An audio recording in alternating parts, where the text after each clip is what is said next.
Live from the campus of Penn State University, this is PSN News. It is Monday, December 5th, and we have all you need to know about the opening of a new restaurant in downtown State College, as well as details on construction on Atherton Street. We also have more on the relocation of a downtown establishment, along with entertainment, sports, and weather. Stay tuned.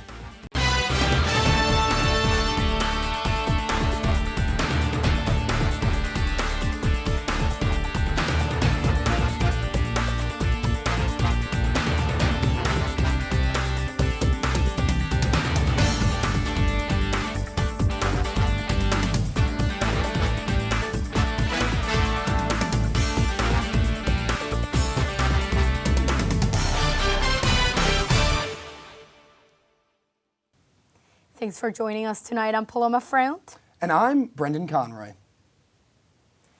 Huge news for Philly cheesesteak fanatics. A new cheesesteak shop is opening on Pew Street right after the holiday break. Campus Steaks is taking over Bradley's Cheesesteak's former location, which closed in September. The shop owners said their goal is to bring in fresh ingredients straight from Philadelphia.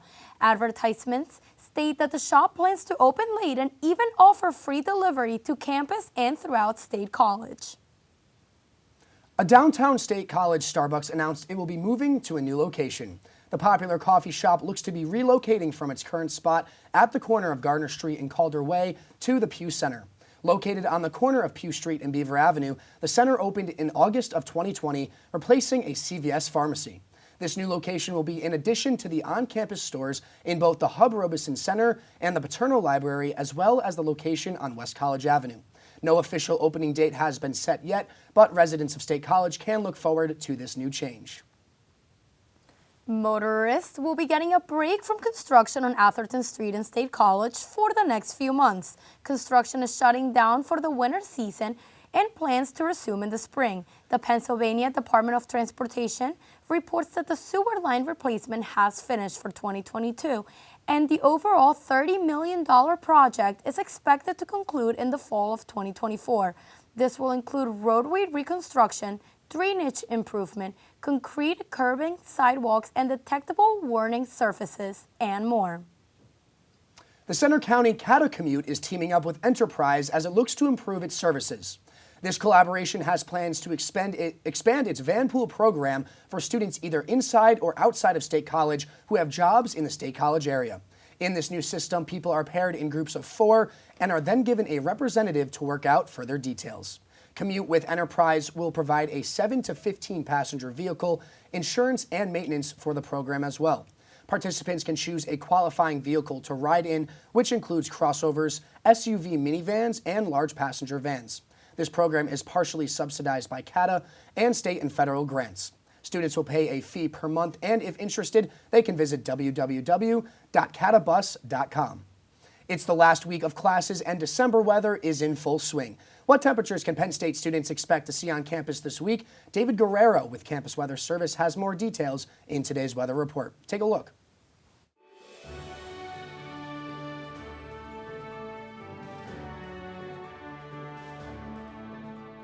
From the students of Penn State Meteorology, here is your Penn State Campus Weather Service forecast. Good evening, Penn State. I'm David Guerrero from the Campus Weather Service, here with your forecast for this week. Now, taking a look at the live cam coming straight from Beaver Stadium, we can see a full moon in effect, which is a great way to end the night. Current temperatures is 41 degrees. Feels like 36 with a dew point at 23 degrees, giving us some dry conditions as we speak. Now, talking about temperatures, we'll see similar temperatures in the central portions of the state as Du Bois, State College, and Williamsport all have temperatures ranging from 43 degrees to 40 degrees. Then as we head towards the edges of our state, we'll see higher temperatures there, with temperatures in Pittsburgh being 46 degrees. Then the highest temperatures in our state will be in Philadelphia, with it being 48 degrees, not necessarily 50 degrees. Now, in regards to current weather, we'll see minimal cloud cover, some rain showers in Michigan, but the main story for this week is a low pressure system currently affecting Tennessee and South Carolina, which will give us some trouble for the next few days as cloud cover will start to increase tonight and tomorrow morning, and rain showers will accompany it as well. So we'll see cloud cover increase, rain showers start to trickle in. The most frequent rain showers will occur tomorrow afternoon and Wednesday afternoon. Then this low pressure system will start to dissipate as it heads east, giving us a drop of cloud cover for Thursday, so it'll be mostly cloudy there. Then for Friday, we'll see another low pressure system. We can't escape the precipitation for this week. We'll see another low pressure system bombard the state Friday morning and will give us some trouble going into the weekend. But the difference between this low pressure system and the low pressure system affecting us tomorrow is that we can see the chances of a wintry mix occur Friday evening and Saturday morning, but the chances of a wintry mix will be higher for the New York region. This low pressure system will head eastward and will start to dissipate into Sunday morning, giving us mostly cloudy conditions Sunday and Monday morning. Now, for current conditions, we'll see temperatures be at 44 degrees, mostly sunny. That was for today. Now for tonight, temperatures will be at 35 degrees. That low pressure system will start to give us trouble tonight and tomorrow morning. Increasing clouds, showers arriving late. Tomorrow will be the showers. Temperatures will be at 42 degrees, scattered showers, winds coming from the south at 5 to 10 miles per hour. Then for Wednesday, those showers will still linger on. Thursday, we'll see a break of precipitation. Friday, another low pressure system giving us some moderate to heavy rainfall. Temperatures will be at 49 degrees. Saturday, those showers will linger on till Sunday morning, giving us overcast conditions, which will stay until Monday, which will be mostly cloudy conditions. Temperatures will cap off at 43 degrees. Now, that is all I have for you today. Thank you for watching, and I hope you have a great week.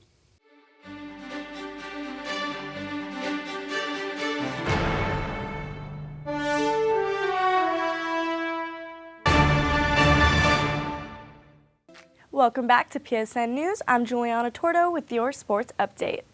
It's time for Happy Valley to stop and smell the roses because Penn State is heading to Pasadena for the 109th Rose Bowl. The Nittany Lions will be playing against the number 8 Utah Utes for the first time ever. Although Penn State has had 4 overall Rose Bowl appearances, the Nittany Lions have not been to a Rose Bowl since 2016, where they fell short to USC. Utah's most recent Rose Bowl appearance was in 2022, where they lost 48-45 to Ohio State. With the college football playoffs expanding in 2024, this will be the last Rose Bowl game that doesn't carry playoff intentions. You can watch Penn State's final game of the season on Monday, January 2nd at 5 p.m. on ESPN.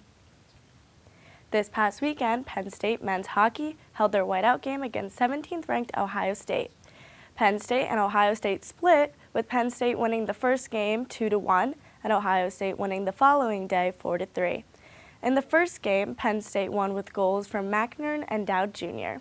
Penn State goal scorers in the second game included Genevieve, Linden, and Penn State drops to 14-4-0 on the year and 6-4-0 in the Big Ten play. Next up, the Nittany Lions will face Notre Dame in South Bend on December 9th. The World Cup is in full swing and the round of 16 is in play, solely shaping the round of 8. Unfortunately, the United States lost their match against the Netherlands this past Saturday with a score of 3-1. The United States was down the entire game with 2 goals scored by the Netherlands, Memphis and Blind. The U.S. had a hopeful late goal by Haji Wright in the 76th minute. However, it took 5 minutes for the Netherlands to secure their win with another goal, this time from Dumfries. The Netherlands will move on to play Argentina in the round of 8. The United States will look towards 2026, where they return to one of the biggest stages in sports at home. With several rounds of 16 games still left to play, the only other advancing teams we know will include the highly anticipated matchup between England and defending champion France. That's all for your sports update. After the break, Mariana Daniele has the latest updates from the world of entertainment. Stay tuned.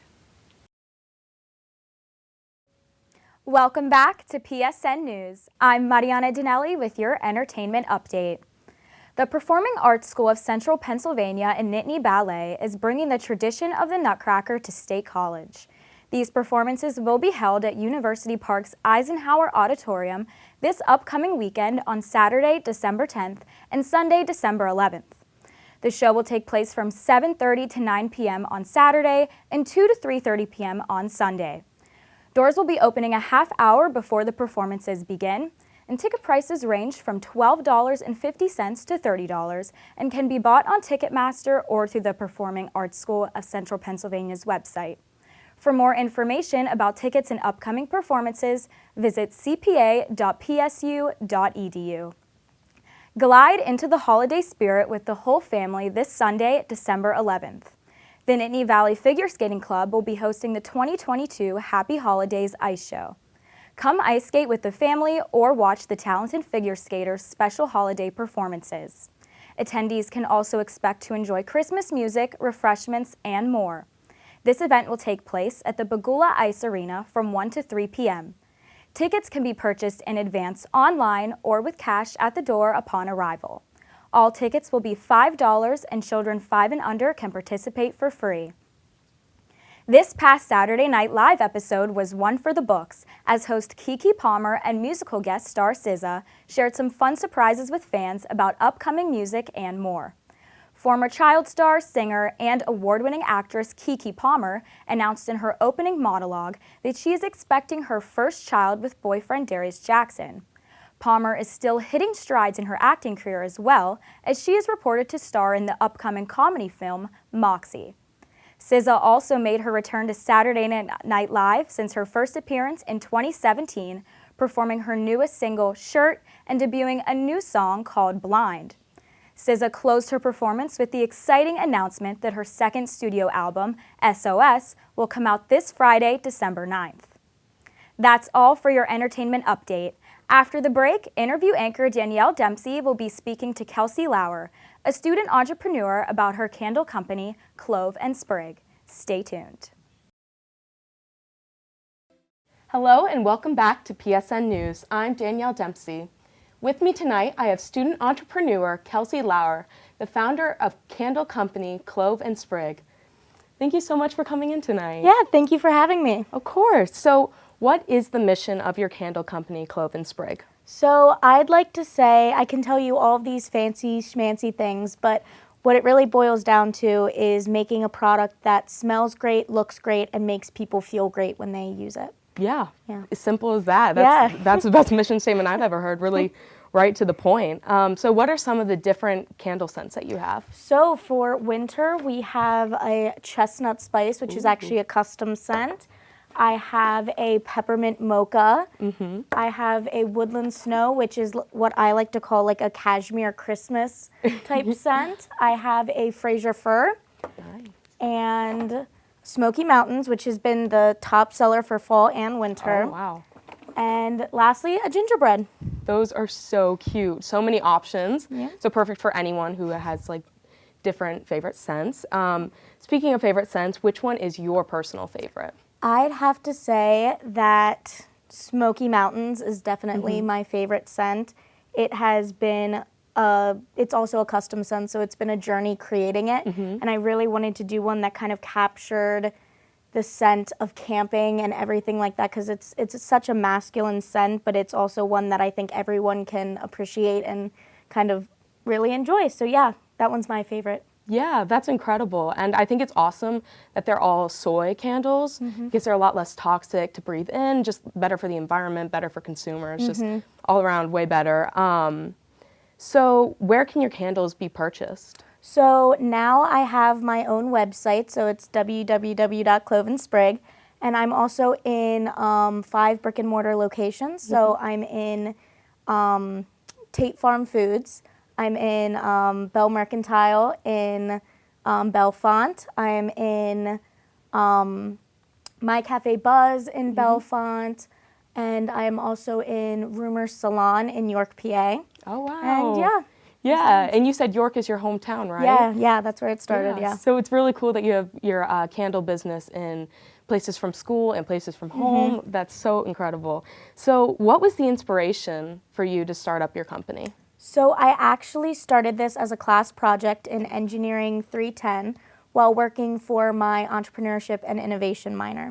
So the goal was you have a semester to create a business, go at it. So I started with, as a candle lover, it never really started off with candles. I was like, what is a problem that as a consumer I see? And one of them was, I can't find a unique candle that doesn't either smell the same as everything else I've ever smelled or look the same. And the only difference was really the labels. So I wanted to go out and create something that lasted a long time, was relatively cheap, and was something that a normal consumer could buy and appreciate and be part of their decor instead of just a candle.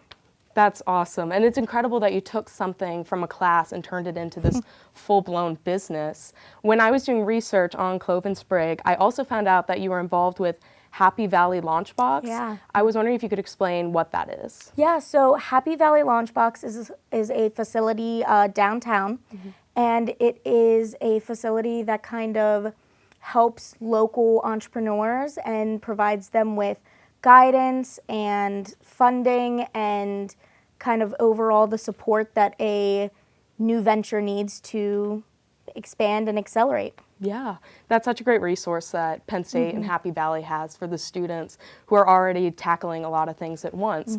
So that leads me into my next question, which is, what is your advice to students who maybe have a business idea but aren't sure how to pursue that when they have schoolwork, a social life, extracurriculars? What is your advice to them? Yeah, it has definitely been a struggle that I've gone back and forth with, and I think the only thing that I can say is to rely on discipline rather than motivation, because motivation ebbs and flows, and some days you just don't want to do it. So relying on that discipline is really what gets you the growth that you want, and the motivation will come at the right times to do things, but if you rely on that discipline, you'll get to where you want to be.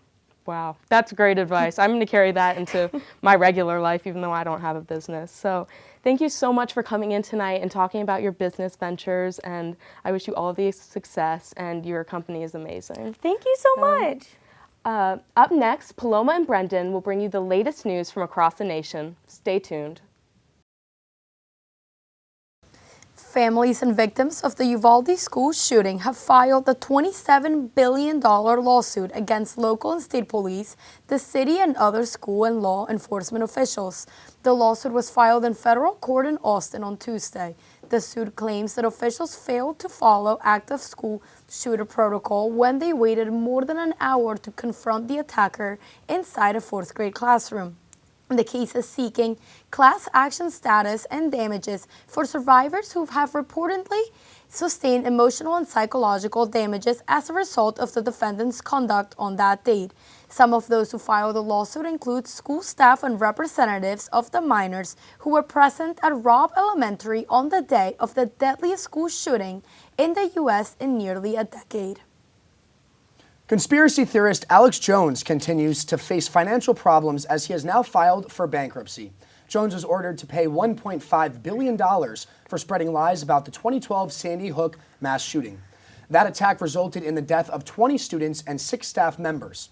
Jones has since acknowledged the shooting, but cashed in for years from his lies about the incident.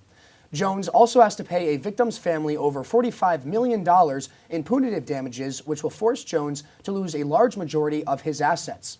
A bankruptcy lawyer said that now that he's filed for bankruptcy, his assets are an open book. Jones has been sued multiple times and is said to be worth anywhere between $135 million and $270 million.